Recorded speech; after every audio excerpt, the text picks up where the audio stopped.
Hi, everyone. So this is my talk for PDXR user group. It's called A Gradual Introduction to Web APIs and JSON. So if you're interested in this, number one, so you can see this is the link to the slides here. And these are the packages that you're going to need to kind of work with JSON and do requests to hit APIs. There's a link here to a POSIT Cloud project. So you will need to have a free posit.cloud project to clone it. If you don't know what this is, basically this is a free service that lets you use RStudio on the cloud. So everything that you need to run these slides you can use in posit.cloud. So let's just talk about the learning objectives for today. So by the end of this, you should be able to, number one, define what web APIs are and how to interact with them. Utilize the HTTR2 package to send requests to an API. Define the basic elements of JSON. Use the jsonlite package to extract data frames. Utilize tidyjson to extract data from other JSON files, and then describe how to deploy an API using Plumber. So what are APIs? So the term means application program interface. In general, the way I think of an API is it provides a way to interact with a code library. But we're going to be using a very specific definition for today. So we'll be working with web APIs, and this is just our working definition. So it's a programmatic way to interact with a web service that allows us to automate the retrieval of data. So let's talk about how to kind of interact with APIs. So here's a basic recipe. Number one, try to make sense of the API documentation. So this can be easy or difficult depending on how it's set up. Then you're going to want to identify an API endpoint, which we will talk about in just a little bit. We're going to request data or information using that API endpoint, and we'll be talking about the get versus post methods in a little bit. Then you'll receive a response from the API server, and then figure out how to get the data out of the response. So this really usually involves working with the returned JSON. So a lot of the work and when somebody builds an API package has to do with figuring out how to get the data out of there. So let's make things a little more concrete. So we're going to hit an API that's called catfacts. So if you hit a particular endpoint, which we'll talk about in just a second, you're going to get a random cat fact. So if you look at the API documentation for cat facts, we'll look at that in just a second, you'll see that there are a number of endpoints that are defined. So what are endpoints? So they're basically ways for you to kind of interact with the API to get what you want. The literal definition is defined as an endpoint like /fact will go at the end of a URL. So for example, so to call this particular endpoint, we would call the URL catfacts.ninja /fact. I tend to think of endpoints like calling functions in a library. So before we move on, let's take a look at the API documentation for catfacts. Okay, so this is an example of API documentation. So if we hit the catfacts API, it'll actually give us some information. So let's talk about endpoints. So I'm going to be focusing on this set of endpoints called facts. So if we expand the documentation, and many APIs will have a documentation like this, you'll see that it's organized by endpoint. And here you can see there are two different endpoints here. There is /fact, and then there's /facts. So we're going to be working with this /fact one here. So this will, diving into like the endpoint documentation will give you an idea of what you need to do to actually call this API operation or endpoint, and what you should get back in response. So this is in JSON format, which we'll talk about in just a little bit. So let's try this out. So if we wanted to get a random cat fact, we could just basically go to this link. So I'll do that. And you'll see that we got some sort of fact, and it's in the special format. So this is the actual fact here. And then there are some properties of it. So we'll dive into that in just a little bit. So what's happening when we actually hit that server? So it's useful to kind of understand kind of the basic process. So when we hit catfact.ninja.fact, what in fact we're doing is basically we're requesting something from the API server. And API server is going to take a look at our request, and then it's going to fabricate a response. So in this case, it gives us like a random cat fact along with the length of that cat fact. Okay, we just hit it from the browser, but when we're actually working with R, there is kind of a polite way to do it to call APIs. So this is where the HTTR2 package comes in. So we've got an endpoint here. So the first thing we need to do is take our URL that we want to hit, and then we want to encode it with this request function.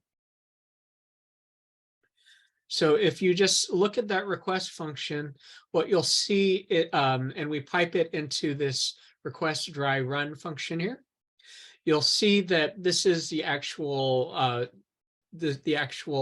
amount of material that's sent over to the API server. So let's take this apart. So the first thing you'll see is that the method is defined. In our case, it's get. You can see that there is basically this is the host that we're going to hit, catfacts.ninja.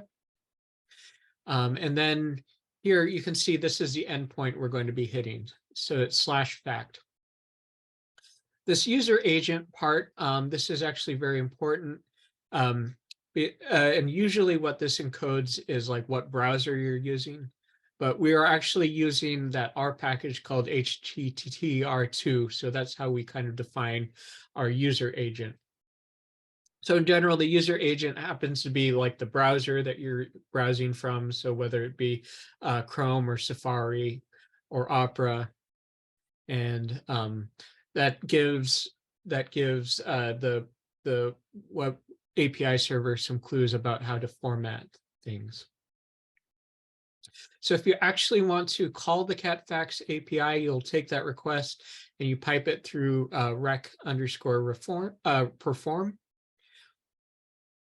And what we'll see is because we don't have a body to this, and we'll get into all of that when we get into post requests, it's going to submit this as a GET request. We'll talk more about kind of the difference in a little bit.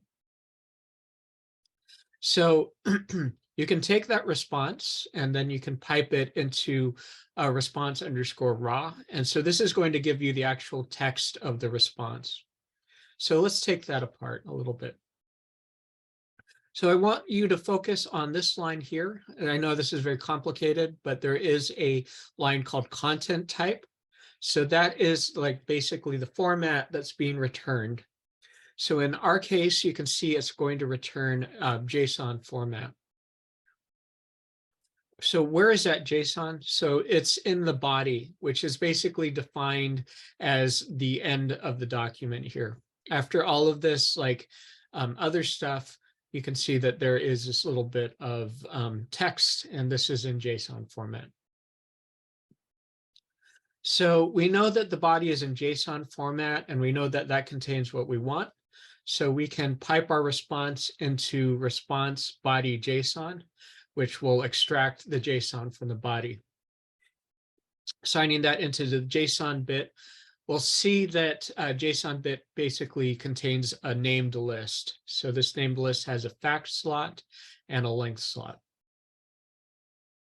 So if we just want to get the actual fact, not the other information, we can use the $ accessor to grab out that fact from the JSON structure.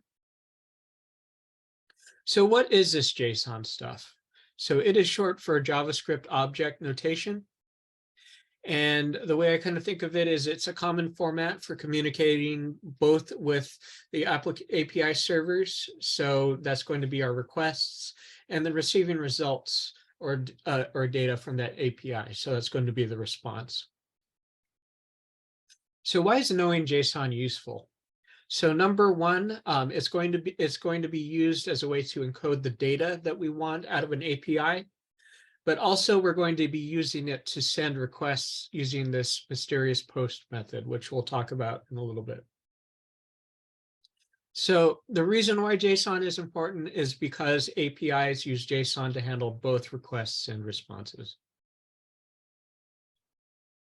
So let's talk about the anatomy of a JSON file. So we'll go over each of these in a little bit. So we've got objects, which are defined with curly brackets. We've got key value pairs, which are defined as, a string and then a colon and then what a value, which we'll talk about in just a second. There's an example of a key value pair. And then finally, there are lists. So these are defined with square brackets. They're used to submit multiple values, and they're much like Python lists. So let's look at examples of each of these. So this is a key value pair. So in this case, remember our key is always going to be always going to be a string with quotes, and then what follows after the colon here is the value. So in our case, our value is this little bit of text here. So we talked about objects. So those are defined with curly brackets. So well-formed JSON needs to be returned either in this object format or a list. So in this example here, you can see that everything is encoded into one JSON object. But what makes JSON such a headache to kind of work with is that you can see within our JSON object, we've got a key here called report_HTML. And within that, the value for that particular key is actually an object itself. So these structures can be very nested, and getting information out of them can be a headache. So these are our lists. If you're familiar with Python, they're defined a lot like Python with square brackets. Here you can see that these are each a string or a character. But oftentimes what you will get out of an API is a list of objects. So those will correspond to kind of rows in a data frame. So the question is, how does R translate JSON? So we saw a little bit about that. So JSON objects are going to be converted to lists in R, and then with either of these packages. But a lot of the times we often want a data frame. We get JSON, but we need to get a data frame out. And this is where, people who write API packages really are the heroes, because they have to figure out exactly how to get the data frame like objects out of a JSON format. So before we move on, let's just talk about some limitations to web APIs. So oftentimes, you are limited to what endpoints are available. So a lot of the times, a query that you might want to do, it's just the endpoint is not available, so you can't really do that query. Running API servers also can be very expensive. So you may need to register or pay, and then you'll receive what's called an API key. And you'll use that every time you request something, so they know you're a paying customer. Talk a little bit about API etiquette, because APIs themselves can be very expensive to maintain. So part of that is being aware of how many times you're going to hit an API endpoint, And so, depending on how the API is set up, you may not want to hit it like 1,000 times a second. And this, again, is just kind of something that you learn, because otherwise, your requests might get shut off from your particular IP address. So we talked about get, and say we've got an endpoint, but we need to pass a parameter to it, such as this zip code. So we can use this, we can chain our request with a request URL query. So, and then the name of our parameter, and then the value. And then, so if we pipe that into request dry run, you'll see that this is the endpoint that's hit. So it basically adds a question mark, and then the name of our parameter, and then the value.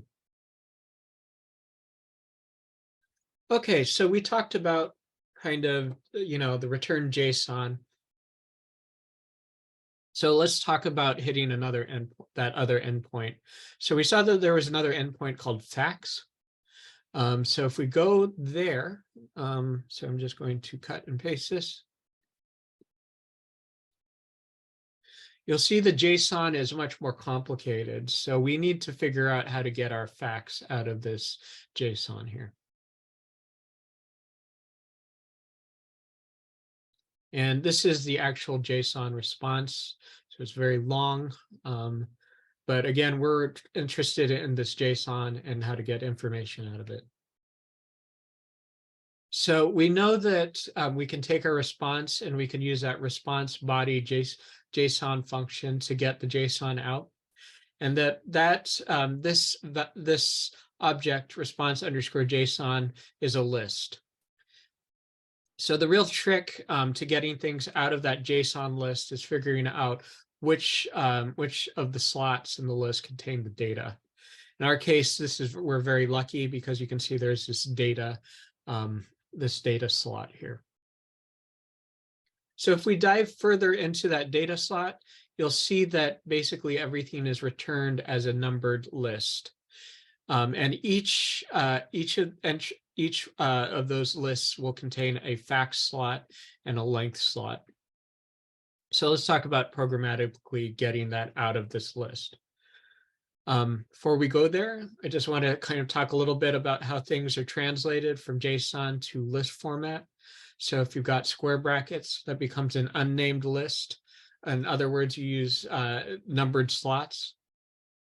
If you've got a curly brackets, that gets translated into a named list. And key value pairs become key equals value. So here's an example here. So we've got a list of objects here. So, and these objects are key value pairs. And you can see that this particular object here gets translated into a list. And that our overall structure is going to be an unnamed list, because we are basically just specifying like list here and not putting a name in front of it. So if you know anything about lists, you'll know that per is kind of the way to go with this. So we can dive into that data slot by using per pluck. And then we can get that fact out of each of those unnamed slots by using map here.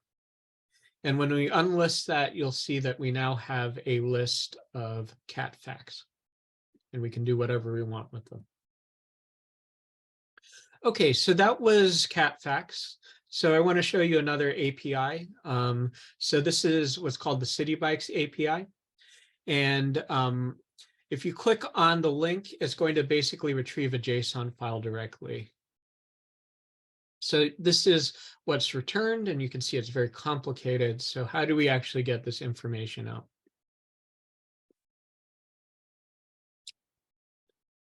So your first pass is going to be using this function called from JSON from the jsonlite package. And so this is the actual URL that we're hitting. You can see it's giving us information about the different Citibike stations. And the URL actually is a JSON file here.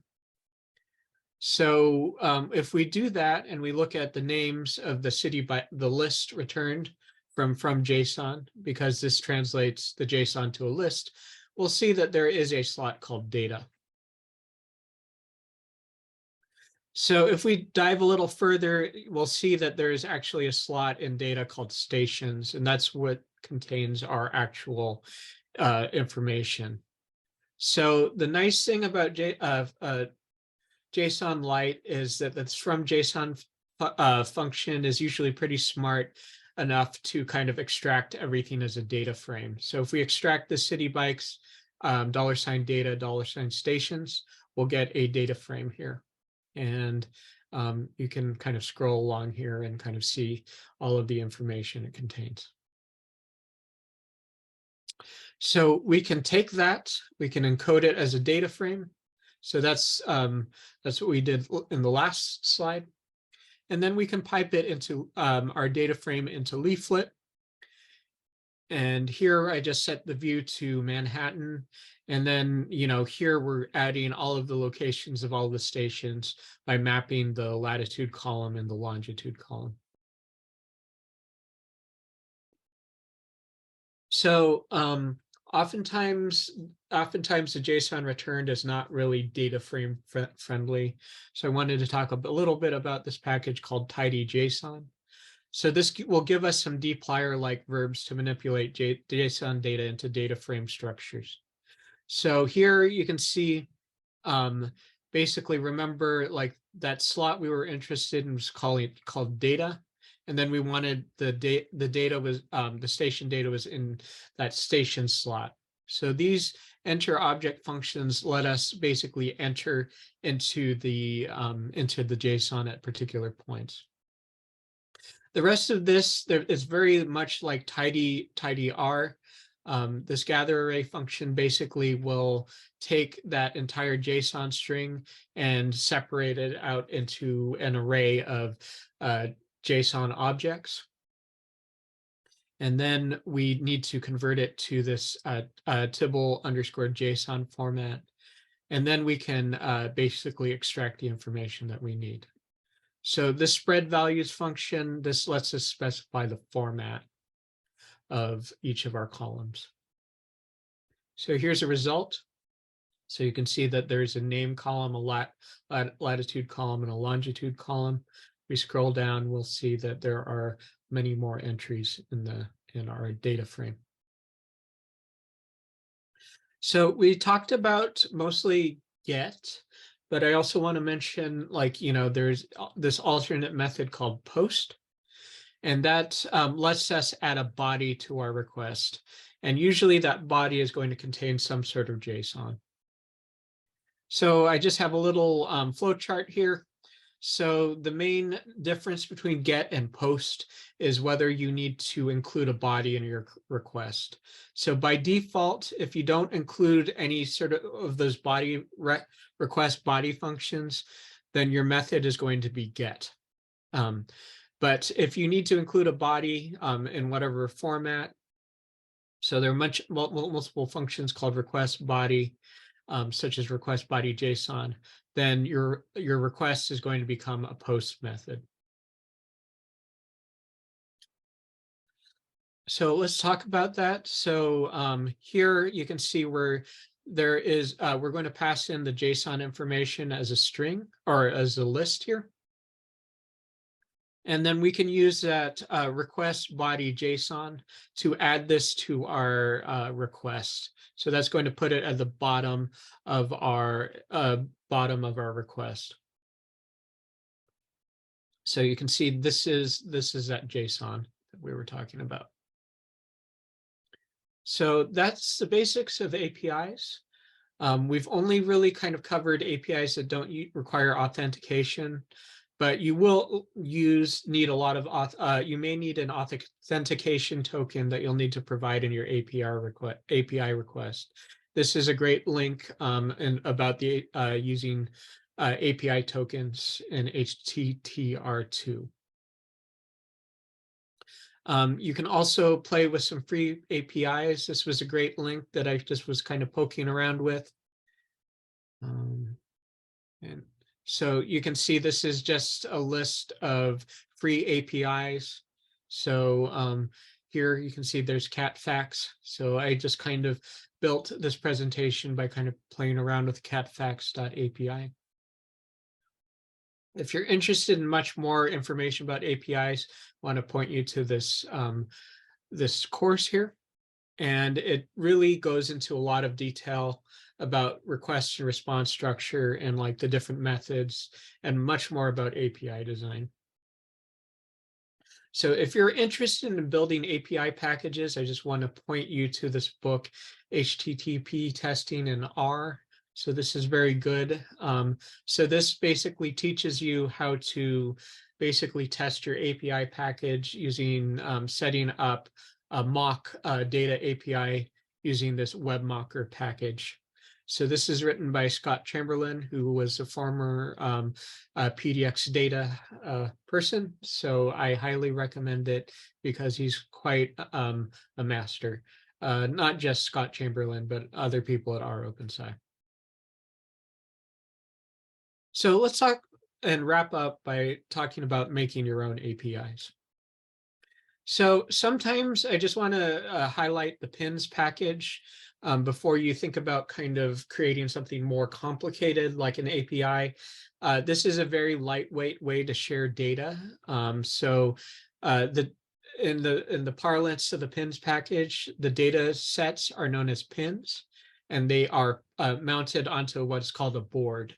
So that board can be something like a shared Dropbox folder or a shared Google Drive folder. It's a great package. It's very, very cool. And sometimes this is just all you need to do to share something. Just wanted to end up by kind of talking about the Plumber package.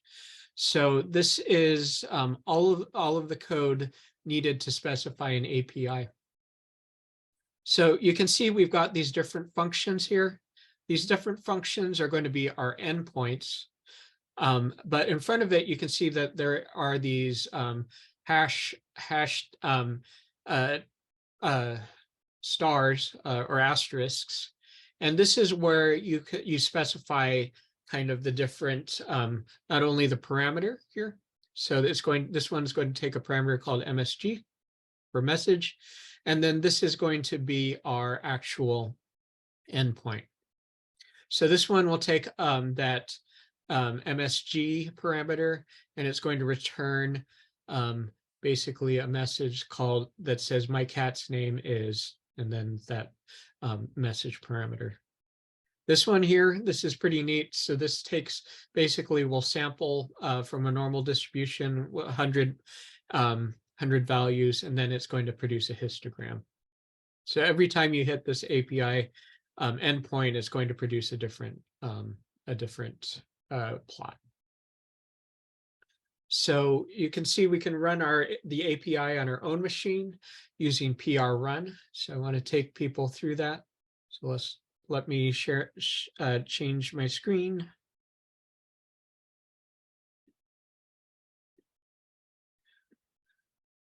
Okay, so if we go down to the bottom of this presentation here. So I saved everything as a file called plumber.r. And so we can start running basically the API by starting encoding that with the Plumber PR function. And then we can actually run the API using PR run. And then it will give us, we specify a port here. So I'm going to do that. So if you look in the repository, 1 second, there is this plumber.r. So this is what we're going to be running here.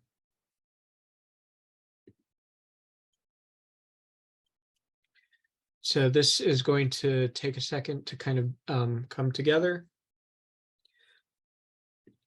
And what happens is, come on, you can do it. Let's try that again.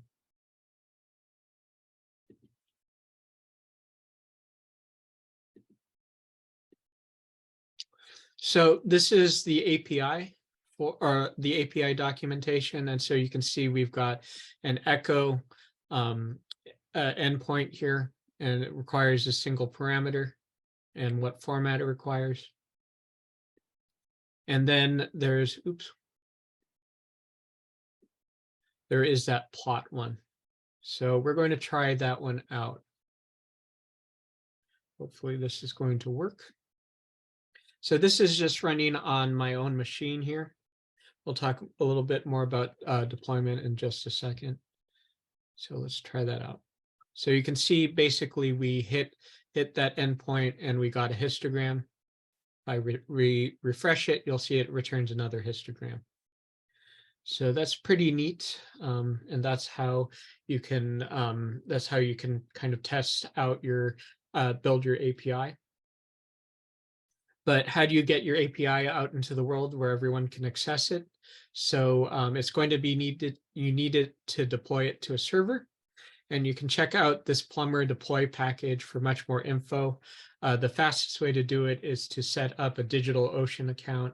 And what will happen is that the Plumber deploy package is going to request an instance called a droplet. So this is where your API server is going to run. So let's just review what hopefully you learned. So learned about defining web APIs. We talked about using the HTTR2 package. We defined the basic elements of JSON. We used the jsonlite package to extract data frames. And then we utilized tidyjson to do some more sophisticated data munging from JSON files. And then we saw the process of deploying an API using Plumber. So thanks, everyone. Here are the questions. So I had to re-record this because we forgot to record it during the actual session. But just want to kind of point you out, this is just all my information. And if you're interested in the repository for this talk, it's right here.